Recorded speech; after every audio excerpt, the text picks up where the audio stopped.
So in the United States, these are all examples of projects that were made possible because of public-private partnerships.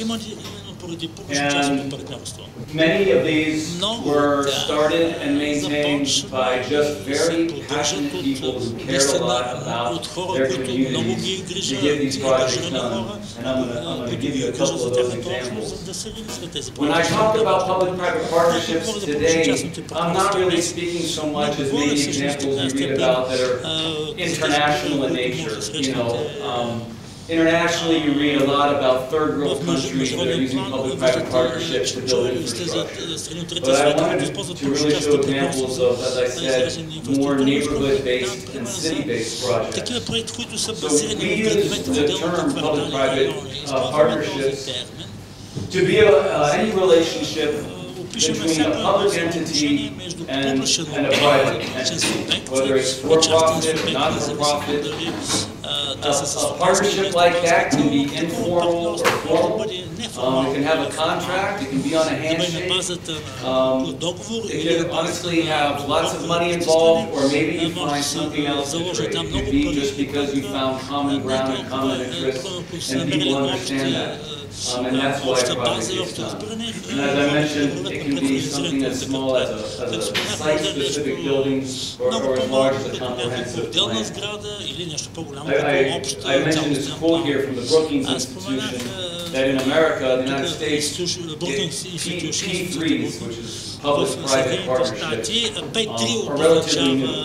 And we are very much examining them closely right now and using them in very interesting and innovative ways. And on some levels, you'll see some examples here that there's a lot of debate about whether it's going to work in the long term or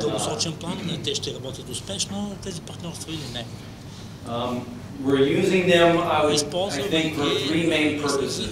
Partnerships for financing projects, for planning projects, and to manage ongoing projects. Yesterday, I think someone asked the question of Mark about, you know, you build a park, how do you take care of it? What's the maintenance? And he was actually citing some examples of partnerships in order to manage that public asset that goes beyond the idea of leaving that responsibility just to the city. остави отговорността на града, на градската управа, те не могат сами да се справят с задачи. Какви други решения може да има на въпроса? So this is my magic formula. Значи това е моята вълшебна формула. Да, благодаря, ще питате сега. Един въпрос, според мен, как успявате да интегрирате толкова много религии в големите градове? Според мен това е много по-голям проблем от икономическите въпроси, които поставяте тук пред нас. Според мен, как да решавате множеството религии, множеството общества, които са малцинства, в повечето случаи, които изискват, нали, самите те сами по себе си изискват собствен стил, собствена култура, за да могат да работят начин, по който работите тези, които са на територията на съответния град, както е примерно Синсинати. Аз не знам във вашия град какви са вашите малцинства, но ние имаме тук основен проблем с нашето малцинство. Това са циганите, така наречени. Не знам дали знаете, но според мен в България това е много голям проблем, който първо ще става още все повече. Така че по-скоро при нас е проблема с малцинствата и ако имате някакъв по-конкретно като виждане, да ни споделите вашата идея. Благодаря. I think when I go through the presentation, you'll get some of those answers, but I'll say this, you're right, in Cincinnati, it's not so much about religious differences, but it is about minority differences. And so we do have, in our downtown urban core, which is where I've been working predominantly, I would say that that's really about our African-American low-income population. So as we're developing and investing a lot of money, there's a part of that population that feels marginalized. And I'll give you a couple of examples of projects that I've worked on where we've had to consider that. And we do that by doing a lot of community engagement. And I don't know how much community engagement goes on here in Bulgaria when we're doing these kind of projects, but it's really about taking a lot of time and a lot of resources to be out in the community, to hear from those kinds of groups so that you can find the common ground. And this is why I call it a magic formula, because you do have to include lots and lots, everyone that's impacted has to be considered, and they need to be heard.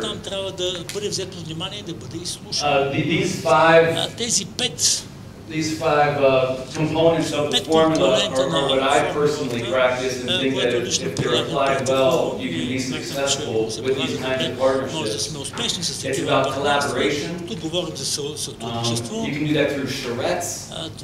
You see it being done more and more with technology these days. Finding common goals is key. You know, you have to find what both your majority thinks as well as your minority, if you don't want to marginalize them and have it be about gentrification. Do you know what the word gentrification is? Do you use that? No? We use the word gentrification in the United States to describe when a neighborhood is in transition and is receiving a lot of investment and development, and prices go up, and the people who live there can't afford to live there anymore, and so it maybe goes from gypsies to something else, or from poor black population to a white professional one. That's called gentrification. And some people would look at that as success, but the truth is it's only success if there's some equality for everyone and space for everyone, because obviously you want to create a mixed use, mixed income, diverse environment. Transparency is very important, so you don't want to plan behind the walls, you don't want to plan in the boardroom where those kinds of people cannot be represented. That is key to a good public-private partnership, and making sure that there's value for everyone. I hope those are some examples, and maybe we'll see more. So, let me give you your first case study here. This is a very award-winning project that was just completed recently in the United States in New York City. Is anyone here familiar with the High Line project? The architect? Yeah. So the High Line is this is a train track that's been going since the 1800s. And this is what it looks like today. It's a mile and a half of pedestrian walkway.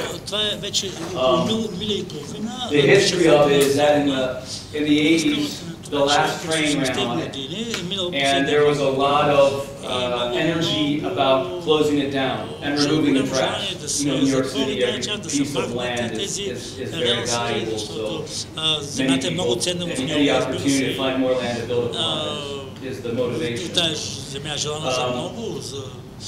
And a group of citizens felt very passionate about the opportunity of what they could do with this, and they formed a group called Friends of the High Line in 1999. And 2 years later, they paid for some research by an organization called the Design Trust for Public Space. And they did a very, very comprehensive, very creative, very successful piece of research called Reclaiming the High Line. And it was not only did it have great plans, but it was visually appealing, and it got a lot of media, and it helped to build a lot of enthusiasm for this vision that they had. And because of it, they got political support from the city council. And then they did something else that I think is very interesting. Every piece of this is something to take away, which is they did an international competition. And as you see, 36 countries competed, 720 designs in terms of what could happen. And again, I think this is important because it builds support. It's as much about marketing and advertising sometimes as it is about planning and architecture and policy. That they're building political изграждат една политическа подкрепа от ниско ниво, отдолу нагоре. И когато правите нещо такова, поне най-малкото в Съединените щати, политиците ще ви чуят, защото вие сте техни гласоподаватели. И нещата са се получили. Конкурси много успешни на местно, национално ниво, за 2 години. Вече града се забрава тази ЖП линия. And this is what you have today. It is an amazing piece of infrastructure. Around it, there is a lot of building going on. They changed the zoning in what's called the Chelsea district. And many cities across the United States are now considering a similar project. We call it Rails to Trails. So, a lot of cities have train tracks that aren't being used anymore. And there's a big opportunity to turn them into a community asset. From a financial standpoint, you can see the city put in $112 million. They got $20 million from the federal government, the transportation department. The state put in $400 grand, and I just wanted to point this out, that the local community organization raised a lot of money.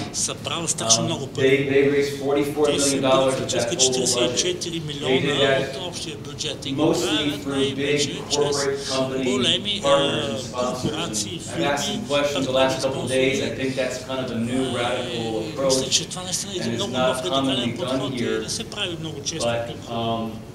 But we subsidize a lot of interesting projects in the United States with corporate partners. And the reason that they provide the money is they understand that these kind of projects are economic development drivers. There is a value. Because of that investment and that very cool project, buildings are going up, retail is coming in, employers are moving all around the highline because people want to be around it and use it as a resource. And so that's why those corporate partners came to the table, and they're seeing their return.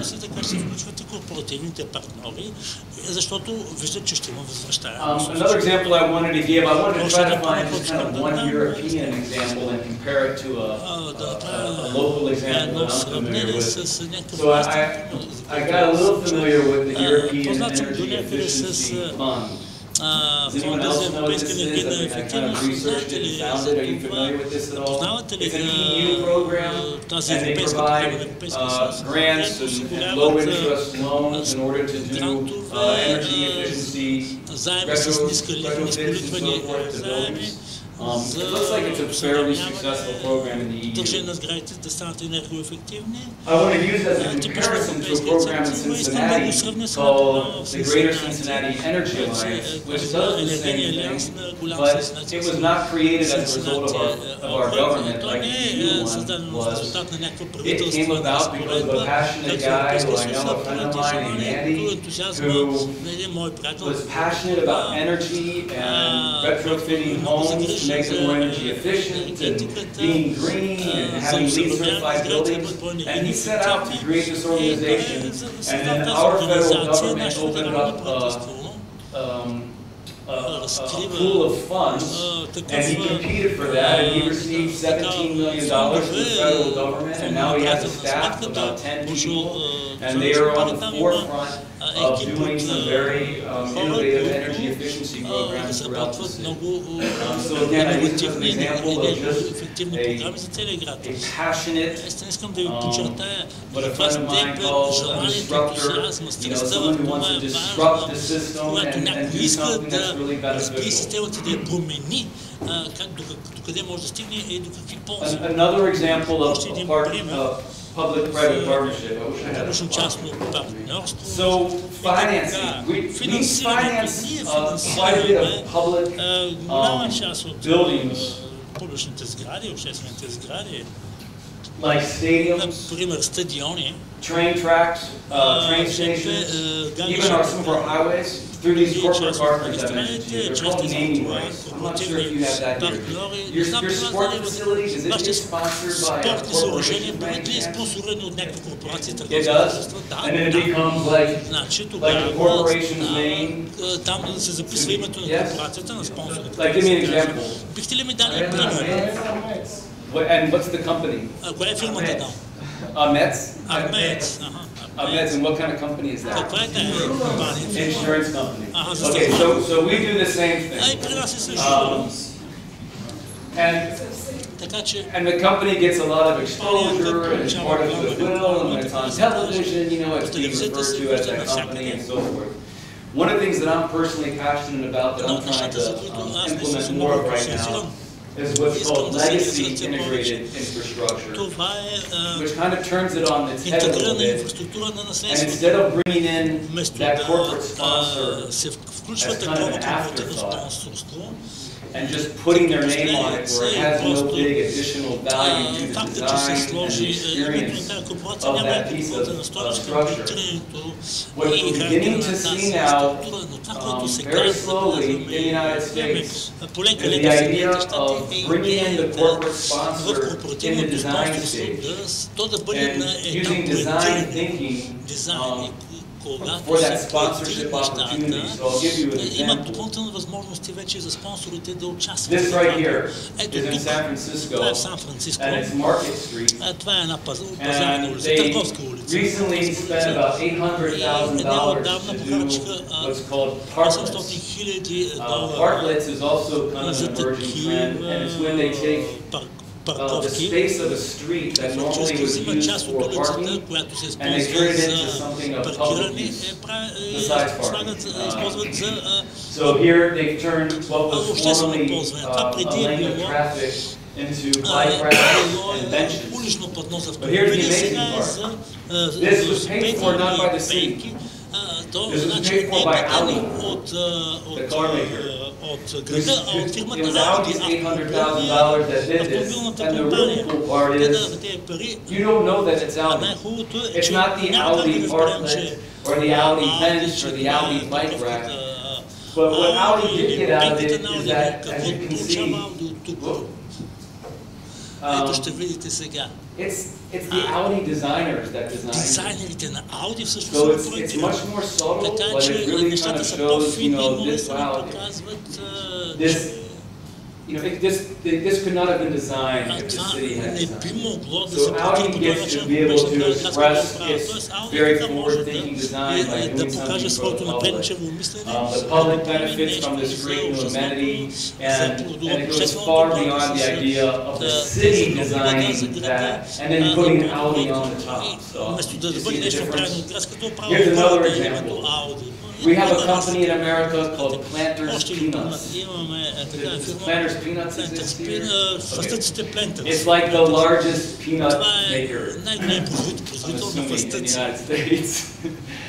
And this is one of 8 community parks paid for by Planters Peanuts. And although it's now grown with trees and shrubs, this was the shape of a peanut. This is not the Planters Peanut Park, but the community got a new amenity, and by integrating the corporate partner into the design, there was a creative way to make something new, again, to give the community something of value, and again, not to have it over-branded by that corporate partner. And this up here is another example. This is from a company called Home Depot, which provides a lot of building supplies, and they're doing parks across the country. So again, an innovative way to build new infrastructure partnerships. This is a project I'm personally working on. I'll tell you a little bit more about it in slides coming up. But this is our downtown. This is our casino. Again, I'll tell you a little bit about that.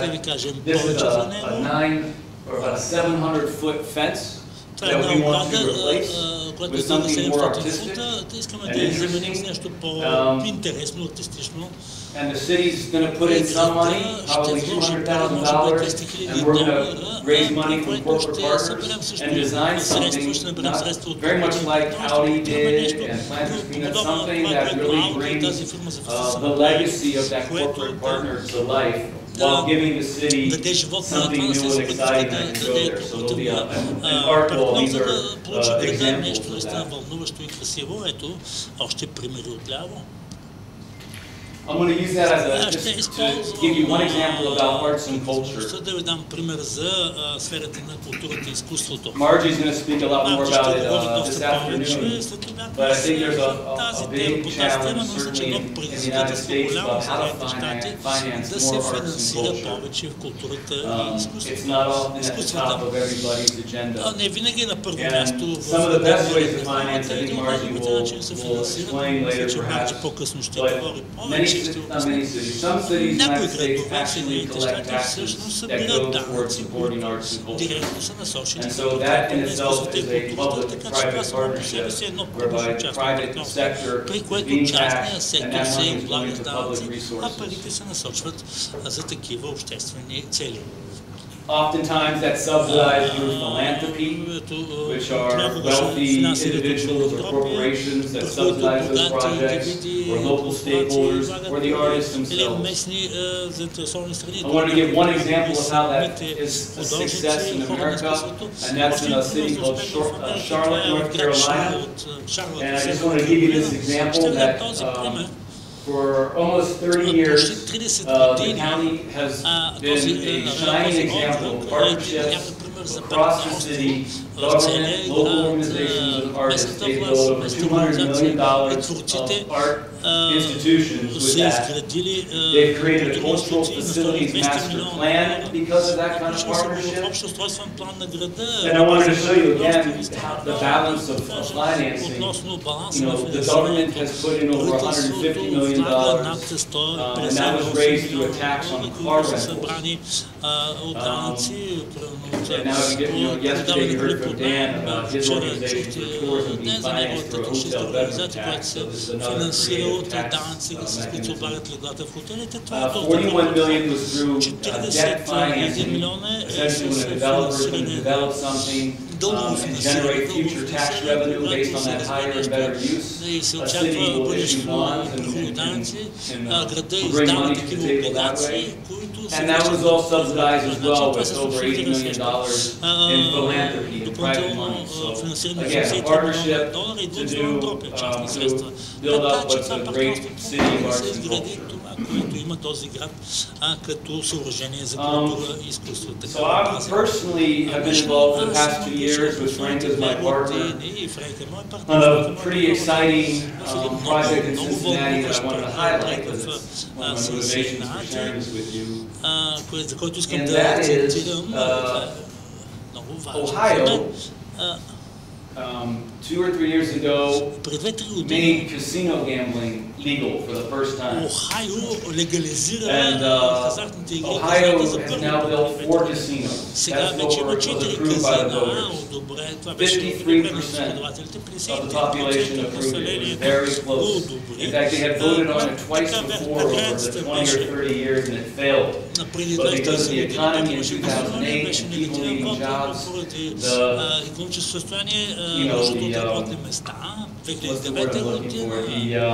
the political momentum, really got people to buy in that casinos meant jobs and money and revenue, and they finally approved. So our casino in Cincinnati was and is to be located in our downtown.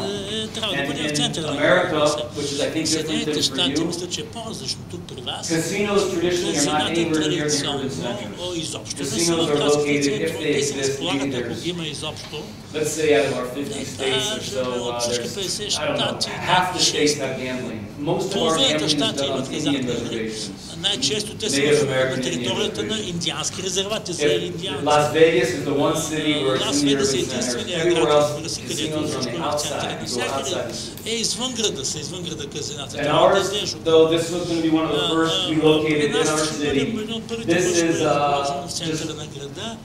This is the beginning of our central business district, our downtown.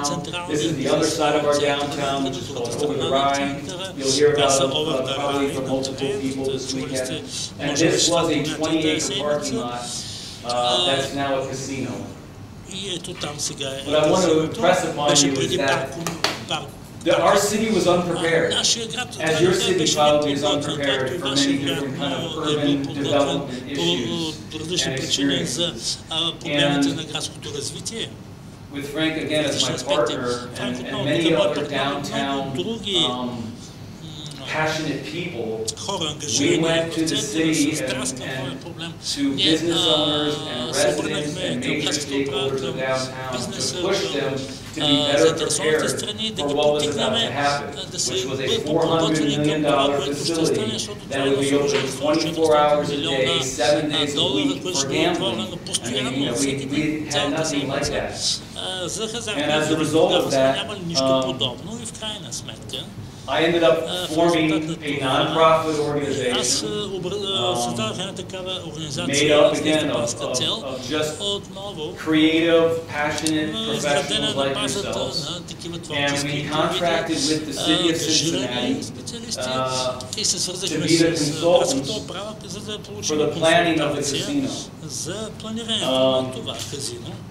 And we engaged in a year-long planning process, basically posted a comprehensive plan, but it was specific to the casino site to help the city plan for about $20 million worth of infrastructure investment. And there were many small populations to deal with. The casino is in the middle of 5 different neighborhoods.